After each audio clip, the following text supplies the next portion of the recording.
I want to welcome everybody to the 12:15 and final session of the 2021 NCAUG Fall Conference. This final session today, we're featuring ArcGIS QuickCapture, some tips and tricks. I'll be your guide and moderator through this session. My name's Will Corbett. Please make, very important, please make sure that you stick around after this final session. We'll be giving away some fantastic door prizes, and you must be present to win. Not with your Zoom open and down the hall. You really need to be present and in front of your computer to win. Following this session, you'll need to go over to the conference website to participate in those door prizes. And I just want to reiterate, there are some really, really good final prizes. The board have outdone themselves. Also want to remind everyone to check out the fantastic NCAUG merchandise page on the conference or page on the conference site. Please remember, all these proceeds go to wonderful scholarships, really deserving candidates. Some great swag out there, so make sure you go pick some up. Keep memories of this conference through the years. Also, a reminder that all sessions will be recorded and put up on the NCAUG YouTube page. That may take a little while to upload after the session, so please be patient. Also want to remind everyone to make sure that your name is correct in your Zoom login to make sure that you can get the any continuing education credits. So without any further ado, want to remind everyone, this is the ArcGIS QuickCapture tips and tricks. And our speakers today will be Jamey Gray and Alex Karpuk with Stewart. Jamey is the Director of Geospatial Services and Geomatics for Stewart.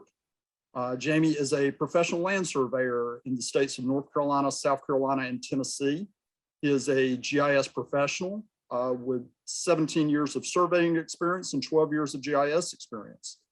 Jamey's specializations include photogrammetry, if I said that right. I'm not very good at reading sometimes off pages. LiDAR, hydrographic, and geodetic control surveys. Jamey is also an FAA Part 107 remote pilot since 2017. Alex Karpuk is a GIS technician with the Geospatial Services and Geomatics division. She combines abundant field experience with skills in GIS analysts, or she is a GIS analyst with skills that include producing innovative dashboards, web maps, and web applications. She has a strong background in data collection and creation, project design, database management, and cartography, and also geophysical processes. Alex has a Bachelor of Science in Geology from NC State and enjoys exploring the U.S. national parks. I'll turn it over to Jamey and Alex for their presentation. And please remember, we'll take questions at the end if anybody wants to put them in the chat. Okay, thanks, Will. Thanks to everybody for sticking around to the bitter end today at the end of the conference.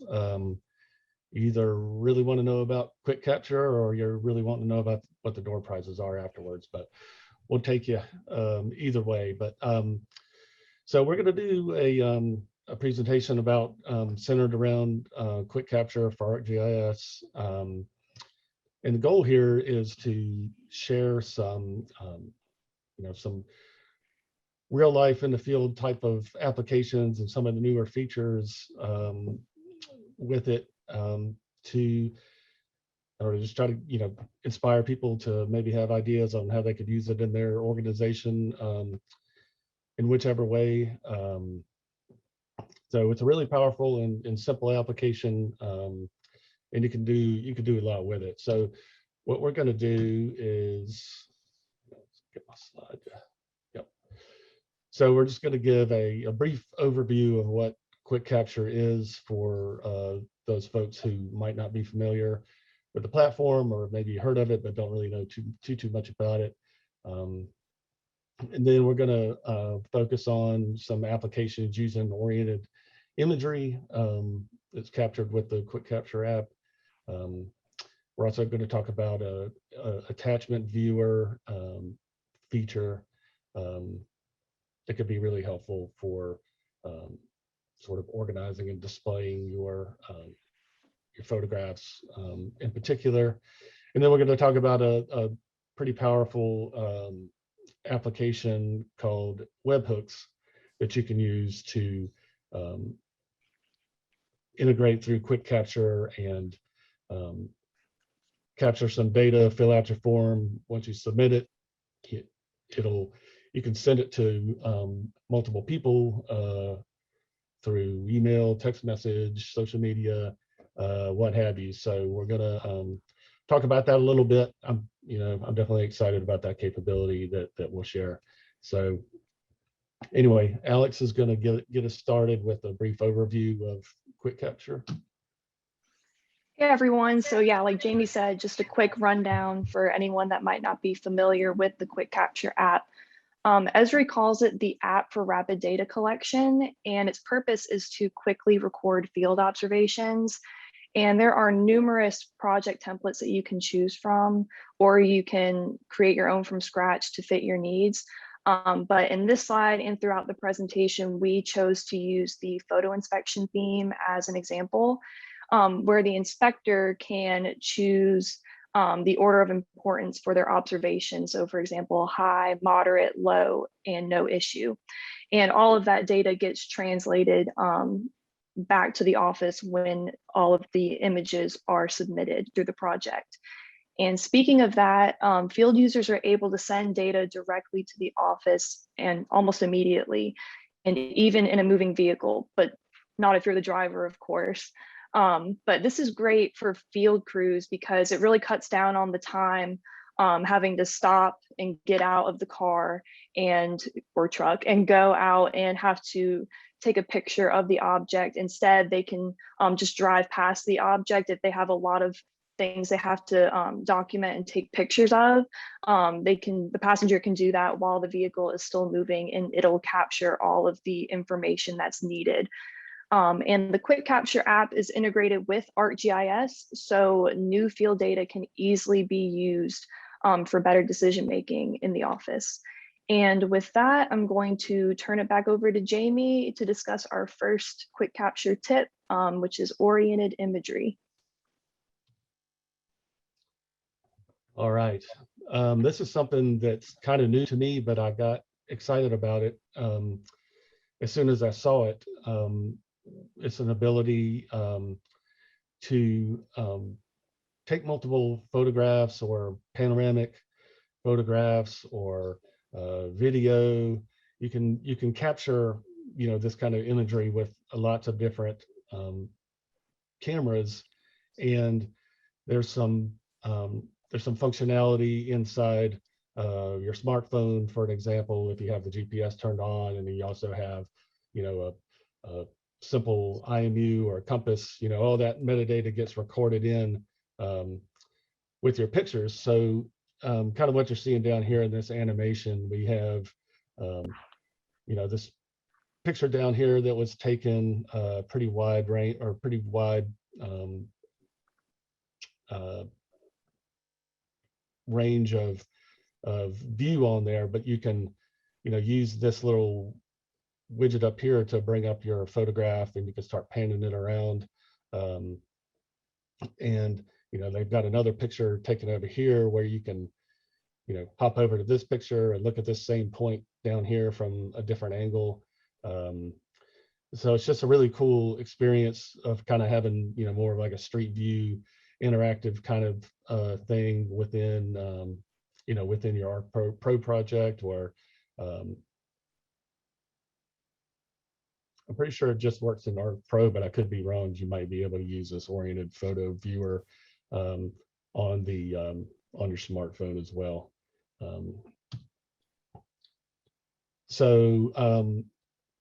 It uses, here we go, Web App Builder Developer Edition is what you need to add this functionality.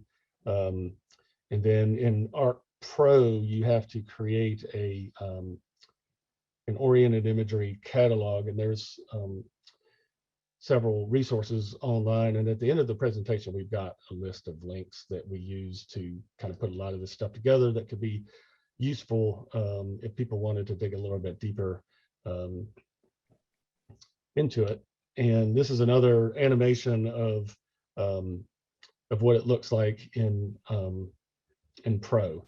So each one of these brighter green nodes here are oriented imagery capture stations.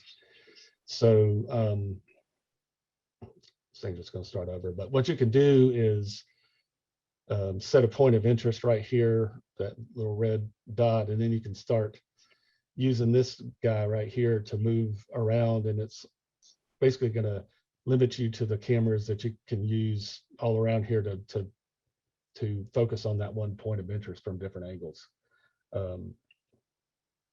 So it's really cool for situational awareness and just bringing the just kind of bringing that experience of your photographs in just a much more rich way.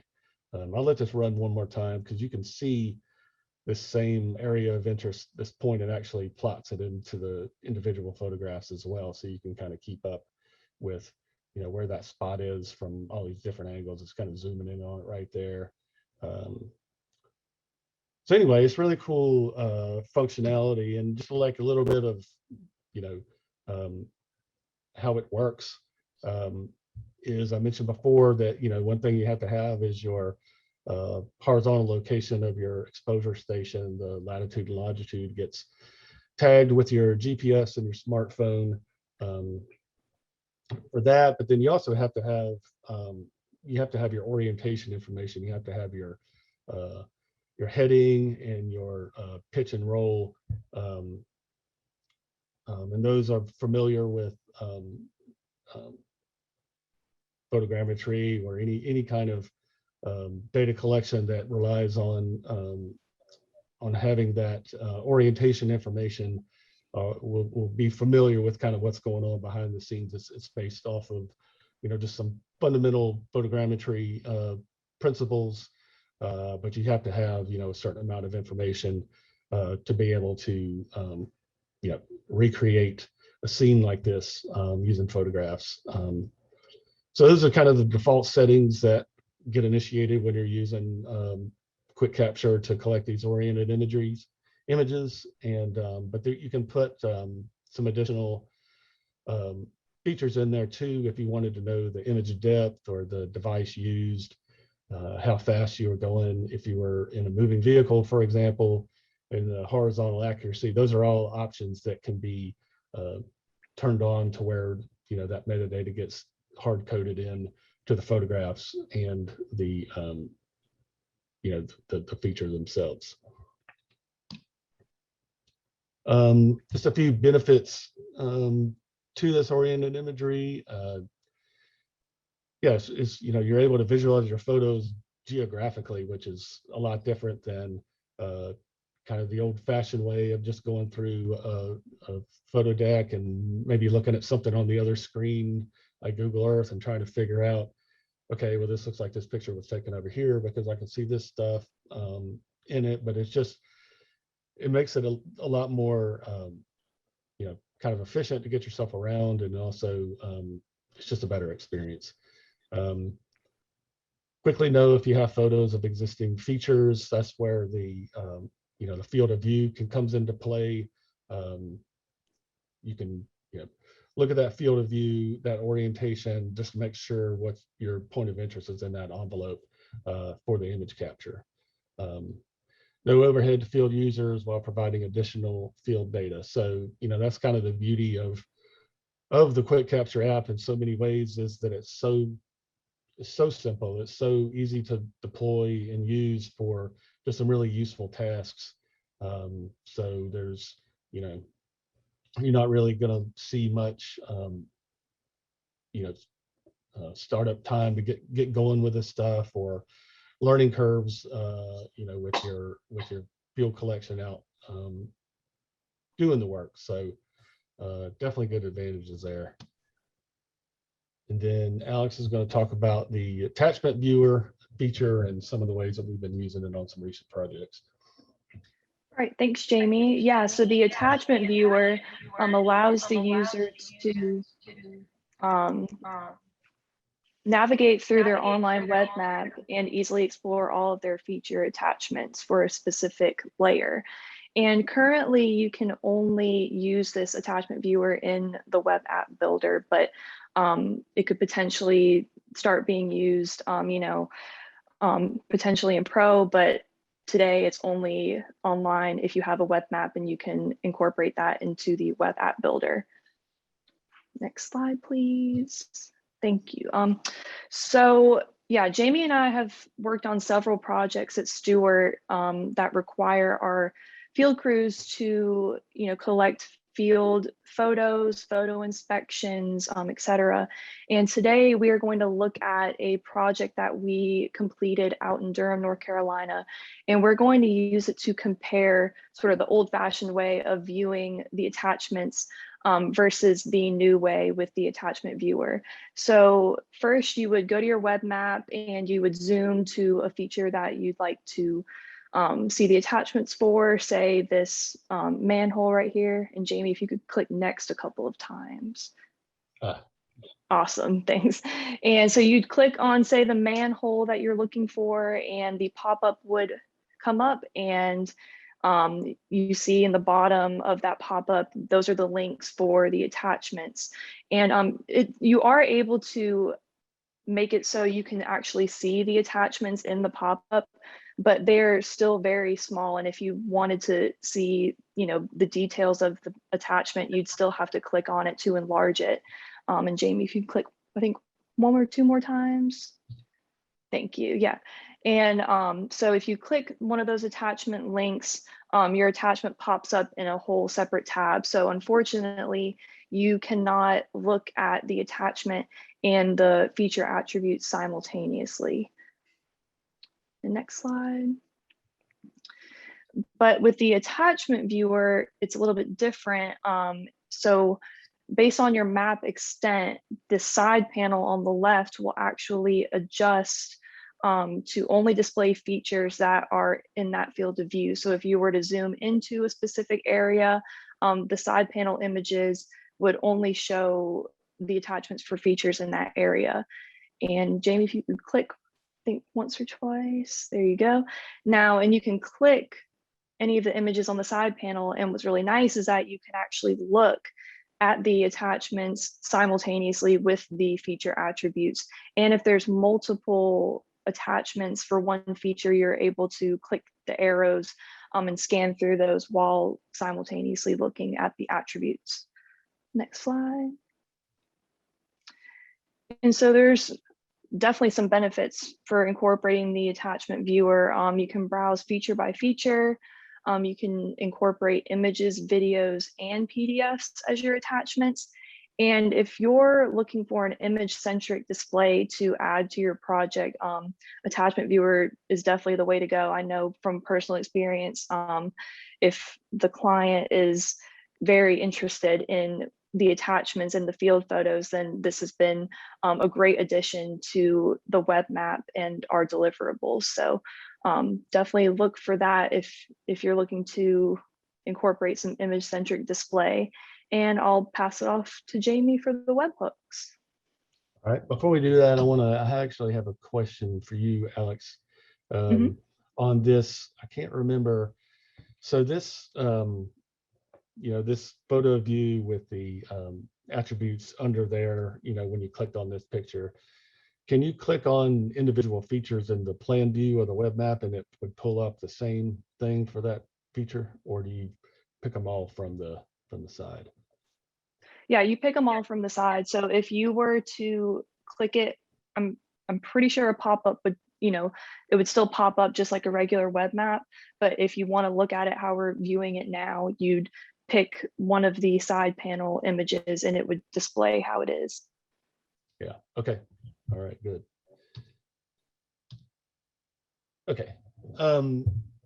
One of the final thing we're going to talk about, which is me personally am excited about using the webhook functionality of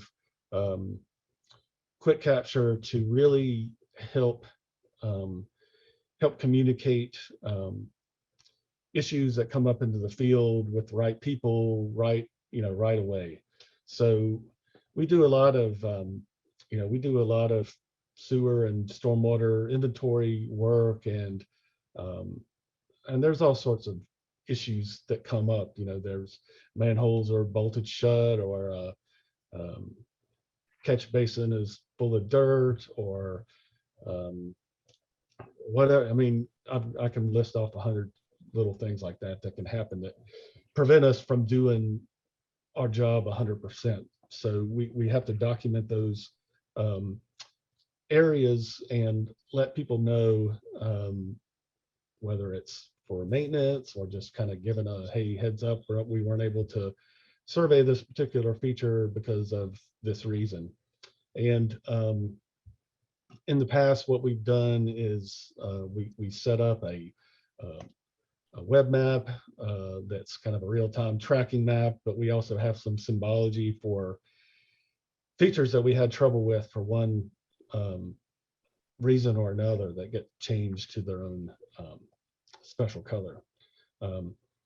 That's all well and good, but our experience is that it doesn't do the best job to, so you have to rely on people to kind of look at the map on a regular basis, click on the pop-ups for the red dots to see what's going on. You might not have the right person accessing the web map. So, I think that moving forward, we're definitely going to be utilizing this webhook functionality.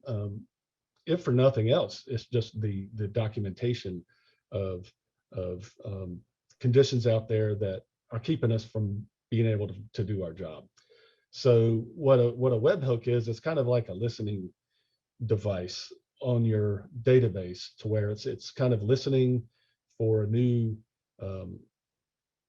QuickCapture record to be submitted to the map. And then once it gets a cue that one's been submitted, you can configure it to perform a series of actions based off of that. You can have a distribution list. If you document an issue, QuickCapture, it sends an email out to everybody on the list. You can configure what that email looks like. You can also send it out via text message, or we don't really have any social media applications for it, but a webhook can also listen and take an action to put out a tweet on Twitter, or put something on Instagram, or whatever. So it's definitely the best way that I know of to be able to immediately communicate with people what we're finding in the field, and making sure that the right people are getting the right message as soon as possible. Another advantage to a webhook is that you can actually send it to a spreadsheet or a CSV file. So each time you submit one, it'll put a record in that CSV, who sent it, what day it was, what the issue was, what time it was. And that's a great way to document everything all in one place about all these issues that were reported. That's something we can always go back to and say, yep, we submitted one on so-and-so date. This is the person that was in the field. So I just think it's a really powerful communication tool to use with the webhooks, with QuickCapture. So just to kind of get a little bit of an idea of how to set this up, you select, create a project, you select it from your dashboard. You got your designer page, and then under the under this configuration, you can pick on the webhooks configurator, And then if your project is empty, you have to create a new one. And then there's some simple ways to get things configured within the QuickCapture app itself. But one thing I learned about just from Alex helping me put together this presentation was that there's some pretty powerful third-party integrations out there that are supported by QuickCapture, and it's a way to, it's a more user-friendly kind of graphical drag and drop a